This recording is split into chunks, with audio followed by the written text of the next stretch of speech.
Have you checked the children? You're a little mad sometimes. Hi, I'm Chucky. Wanna play? Sometimes that is better. You're gonna need a bigger boat. Hi everybody, welcome back to the Horror Show. I'm Marcia Parker. And you got Jaime and Fuego here, and we are finally getting to a long overdue Megan Fox film from Scuba Steve, who gave us the Patreon request.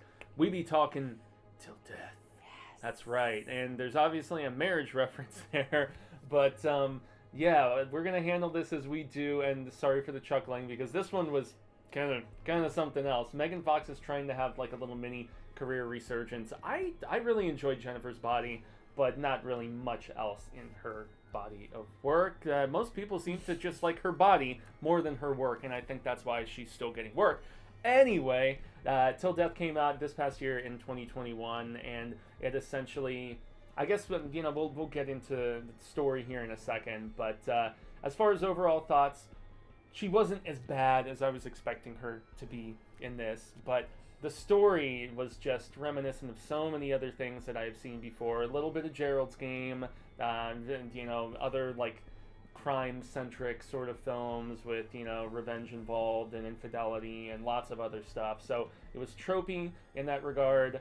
Well shot though, as I think you said. I mean, when we just got done talking about a movie in an icy remote location, and this is another movie, another horror thriller. This is much more so thriller than horror, just to let everybody know, drama thriller as well.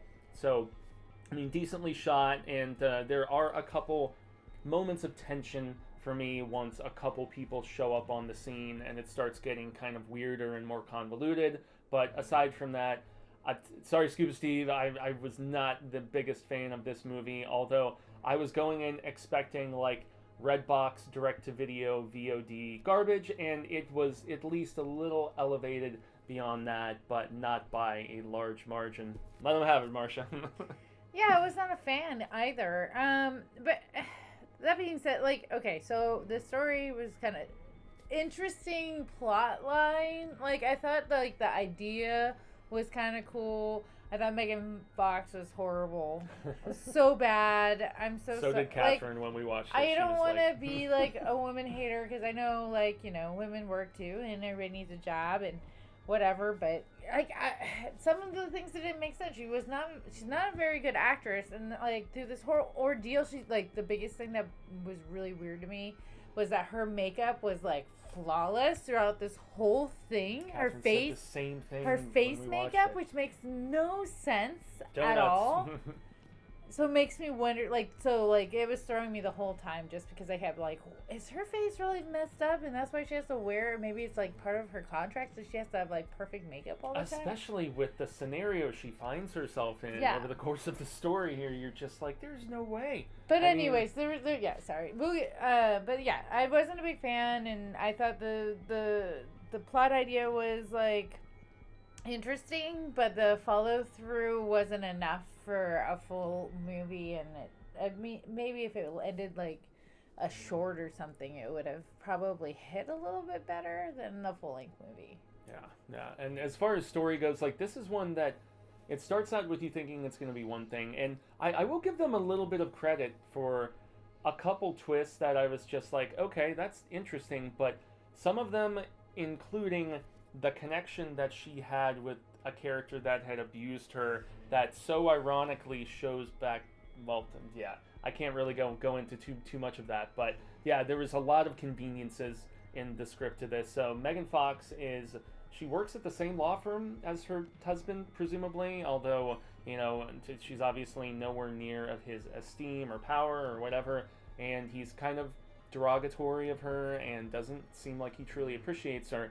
But then you start to get the vibe that maybe at least a portion of that sort of contention is because she's having an affair, and you find out about the affair like right at the very, very beginning of the movie. So this isn't like super spoileriness, and they are trying to, I believe it was an anniversary, right? They were trying to rekindle something, and so they go out to this house that they had, I can't remember if they own it or if they just used to previously it was a vacation spot. Yeah, it was a vacation home of theirs, and upstate New York, I think was where it was supposed to be, Somewhere or seemingly cold. somewhere. Yes, yeah, somewhere cold, somewhere where a lake or small body of water nearby will freeze over, and you see that on the poster for the film where she's lying out, and there's like the cracks around the ice and everything. So, yeah, something goes down with said husband and his suspicions, and that's where it just kind of I think it kind of goes bonkers from there, especially when a few characters show up, including said person she's been having the affair with, who also works at the same law firm as the husband and her. And so, in her work stuff, I guess that's where it typically goes down. But it just, I don't know. Gerald's Game, this is not. And I know even saying that might be a minor spoiler for the first act of this film, but it turns into a very physical performance from Megan Fox for a good deal of it, but it's those inconsistencies, and it just, was the script doctor or whatever the hell the person that's making sure that those inconsistencies aren't there, and that if a character looks one way in one scene and then you get a little later into it and they look more cleaned up, I don't know. She's caught in a very, very bad situation, and there's other people that show up and could potentially make it even worse for her. That's where I'm like walking on thin ice, just trying to not spoil too much of this plot. But I don't know. There's not much of a plot. There's very little of it. It's really the script is Megan Fox crawling She's trying to get around out. a home and Yeah. then She- crawling into. She gets trapped and needs to find her way out Yeah. before she either dies or gets arrested. Yeah, and it's very cold, and she's very scantily clad, as you would probably expect with being Megan Fox in a film. But since there's not really much else to talk about story-wise, performance. Was there anybody in this that you thought was okay? I didn't think the villains were too terrible once they finally showed up. Husband wasn't that bad. In fact, really, I think, dare I say, Megan Fox and Olivia Munn for me are like interchangeable in these sort of direct-to-video, the VOD sort of situations, and neither of them do a lot of theatrical work anymore, and neither of them are that good, but yet they're still, it's almost like the Bruce Willis factor right now, where he's still doing a lot of crappy, smaller projects just for a payday. I don't know, I felt like Fox was trying at certain points, but she's just unfortunately not good enough to carry a movie like this in comparison with like a Carla Gugino or Gugino, I always mispronounce that, and Cecil gives me hell in Gerald's Game. And so I feel like if we had a stronger actress, the movie would maybe have a little bit more of a chance, because the cinematography, the cinematography and the special effects, and just even like the dead weight that she's dragging around. It was interesting, like I said, and the plot, even though it's kind of simple, it would work if maybe the lead could carry it a little bit better and wasn't pulling us out every single time, and maybe even just like the makeup design on her, or the outfitting of her, and like some of the simple the choices that were made seemed kind of bonkers too, like. I don't know. It was just it was interesting, but not interesting enough. Like I hate digging on movies because these people put a lot of time and money in them, and a lot of thought, and a lot of and art's subjective, obviously too. Yeah, but it just definitely was not up to snuff for me. And it wasn't great.